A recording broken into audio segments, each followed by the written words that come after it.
जय हिंद विद्यार्थी मित्रांनो CISF constable आणि फायर रिक्रुटमेंट 2024 जे आहे त्याचं नोटिफिकेशन आलं आहे.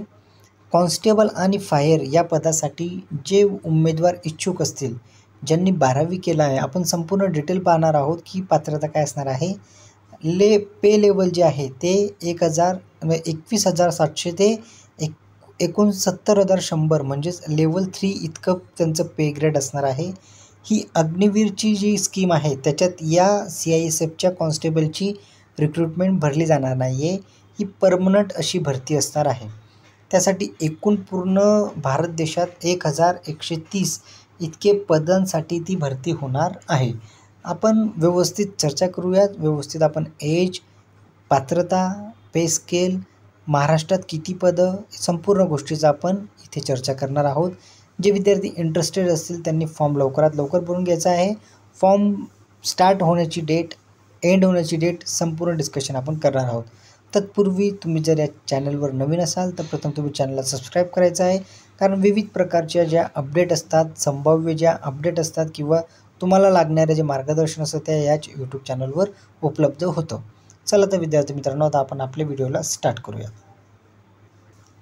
हे बघा विद्यार्थी मित्रांनो, CISF म्हणजे सेंट्रल इंडस्ट्रियल रिक्रुटमेंट फोर्स ह्या पदासाठी जे आहे त्या पदासाठी जी आहे ती जाहिरात आलेली आहे. हे तुम्हाला माहितीच असेल. आता बघा विद्यार्थी मित्रांनो, जे विद्यार्थी रिक्रुटमेंट ऑफ कॉन्स्टेबल आणि फायर यासाठी इच्छुक असतील, मेल ही फक्त मेलसाठी आहे, फिमेल याच्यासाठी इलिजिबल असणार नाही आहे.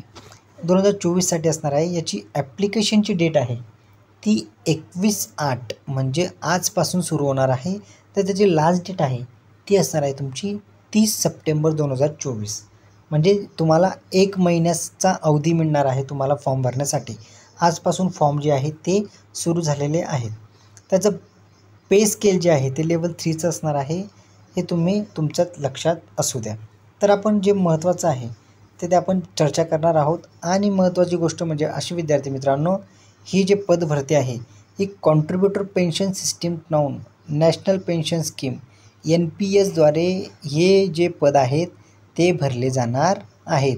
नॅशनल पेन्शन स्कीमच्या द्वारे ओल्ड पेन्शन स्कीम इथे लागू होणार नाही, हे सुद्धा तुम्ही लक्षात असू द्या. मग विद्यार्थी मित्रांनो, जे तुम्हाला माहितीच आहे की त्याची एक फिजिकल टेस्ट होते. फिजिकल टेस्टनंतर डॉक्युमेंट व्हेरिफिकेशन होतं. डॉक्युमेंट व्हेरिफिकेशननंतर तुमचं रिटर्न एक्झाम होते. रिटर्न एक्झामनंतर तुमचं डिटेल मेडिकल होतं. डिटेल मेडिकल झाल्यानंतर तुम्हाला शेड्यूल मिळतं कंडक्ट होण्यासाठी. आणि रिटर्न एक्झाम जी असते ती तुमची कम्प्युटर बेस एक्झाम होणार आहे, म्हणजे CBT होणार आहे. त्याच्यामध्ये तुम्हाला इंग्लिश आणि हिंदी अशा पद्धतीने तुम्हाला ऑप्शन असणार आहेत.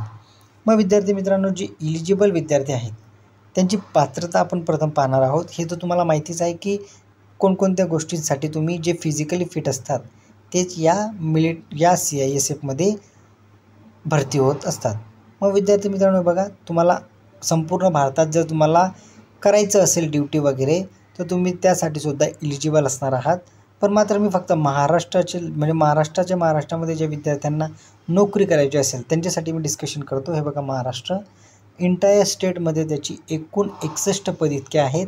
आणि नक्सल एरियामध्ये जर तुम्हाला जायची इच्छुक असाल तुम्ही तर तुम्हाला 11 पदे इतकी असणार आहेत. म्हणजे टोटल जर आपण विचार केला तर तुमच्यासाठी 72 इतकी पदसंख्या असणार आहे. फक्त महाराष्ट्राची गोष्ट करतो मी. आणि संपूर्ण महाराष्ट्रात जर तुम्हाला भारतात जर जायचं असलं तर तुमच्यासाठी 1,130 पदं इतके CISF ही जी आहे रिक्रुटमेंट ही भरणार आहे. मग विद्यार्थी मित्रांनो, आपल्यासाठी महत्त्वाचं असतं ते म्हणजे पात्रता, एज आणि जे महत्त्वाचं असतं एज्युकेशन क्वालिफिकेशन.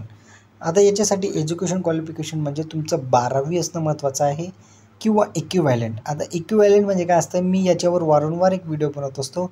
जे विद्यार्थी डिप्लोमा करतात, इंजिनिअरिंग डिप्लोमा करतात किंवा विविध प्रकारचा जो डिप्लोमा करतात त्याच्यामध्ये त्यांना सायन्स बेस असतात क्वेश्चन किंवा त्यांना सायन्स स्ट्रीममधले सब्जेक्ट असतात. ते विद्यार्थी HSCचा दर्जा त्यांना प्राप्त होतो. मात्र तो HSCचा दर्जा त्यांना कधी प्राप्त होतो, जेव्हा ते विद्यार्थी जे असतात ते विद्यार्थी इक्विव्हॅलंट सर्टिफिकेट त्या युनिव्हर्सिटीमधून किंवा त्या बोर्डच्या रिजनमधून ते इक्विव्हॅलंट सर्टिफिकेट इश्यू करतात आणि ते इक्विव्हॅलंट सर्टिफिकेट त्यांच्याकडे असणं महत्त्वाचं असतं. मग ते विद्यार्थी इथे 12वी+ ज्यांच्याकडे सायन्स सब्जेक्ट आहेत तेच विद्यार्थी ते पात्र ठरणार आहेत. मग विद्यार्थ्यांना जे डिप्लोमा केलेले असतील ते सुद्धा विद्यार्थी जर ते फिजिकली फिट असतील त्यांनीसुद्धा हा फॉर्म भरला तरी त्यांच्यासाठी उत्तम अशी पोस्ट असणार आहे.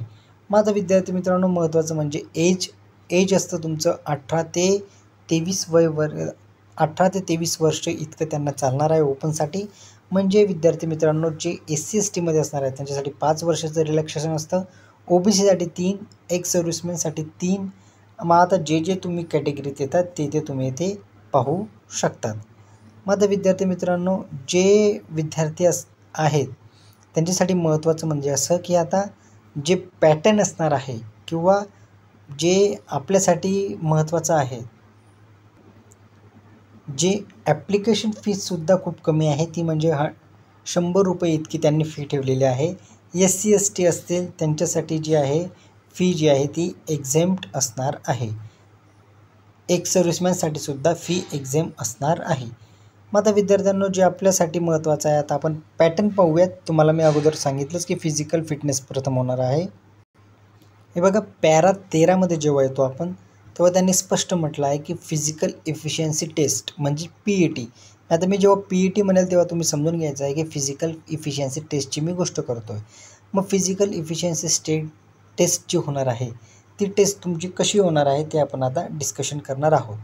मग विद्यार्थी मित्रांनो तुम्हाला जे आहे 5 किलोमीटर जे आहे ते तुम्हाला 24 मिनटात, हे बघा 5 किलोमीटर जे आहे तुमचं ते तुम्हाला इव्हेंट इन 24 मिनिट पण 24 मिनटात तुम्हाला ते कंप्लीट करायचं आहे. मग विद्यार्थी मित्रांनो जे चेस्ट असतं किंवा जे विद्यार्थ्यांना हाईट लागते ते कशा प्रकारे असणार आहे ते सुद्धा आपण डिस्कशन करून घेऊयात. कारण काही विद्यार्थी जे आहेत ते फिजिकली फिट असतात मात्र त्यांची हाईटचा इश्यू असतो म्हणून त्यांच्यासाठी आपण डिस्कशन करून घेऊयात. काही विद्यार्थ्यांना जे आहे ते माहितीच असणार आहे की हाईट किती असते आणि किती लागणार आहे. मग विद्यार्थ्यांना हाईट जी आहे तुमची 170 लागणार आहे सेंटीमीटरमध्ये.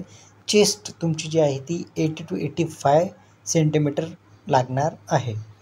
आणि जे विद्यार्थ्यांना एक्झॅम्पशन मिळतं ते म्हणजे जम्मू काश्मीरमध्ये असतील, ईस्टर्न घाटमध्ये असतील किंवा गोरखाज असतील, गढवाल असतील, हिमाचल प्रदेशमधले असतील त्यांना 165 सेंटीमीटर इतकी हाईट लागणार आहे आणि चेस्टसुद्धा त्यांना एक्झॅम्पशन दिलेली आहे.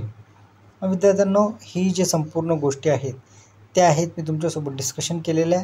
आता फॉर्म भरणं सुरू झालेलं आहे. फॉर्म भरणं जी आहे ती 31 ऑगस्टपासून सुरू झालं आहे म्हणजे आजपासून. त्याची लास्ट डेट आहे 30 सप्टेंबर 2024. जे विद्यार्थी इंटरेस्टेड असतील, ज्या विद्यार्थ्यांना माहीत नसेल परंतु ते इक्विव्हॅलंटमध्ये जे विद्यार्थ्यांनी डिप्लोमा केला असेल त्यांचं सायन्स स्ट्रीम असेल ते सुद्धा विद्यार्थी इथे इलिजिबल असणार आहे. मग विद्यार्थी मित्रांनो तुमच्यासाठी एक सुवर्ण संधी अशी असणार आहे जे विद्यार्थ्यांना सेंट्रल गव्हर्नमेंटची नोकरी पाहिजे असेल अग्निवीरपेक्षाही डिफरंट एक्झाम असणार आहे. तुम्ही नॅशनल पेन्शन स्कीममध्ये सुद्धा येणार आहात. चला मग आता तुमची रजा घेतो विद्यार्थी मित्रांनो. तुमच्यासाठी शॉर्ट नोटीस होती. जे विद्यार्थी इंटरेस्टेड असतात ते विद्यार्थ्यांनी फॉर्म भरायचा आहे.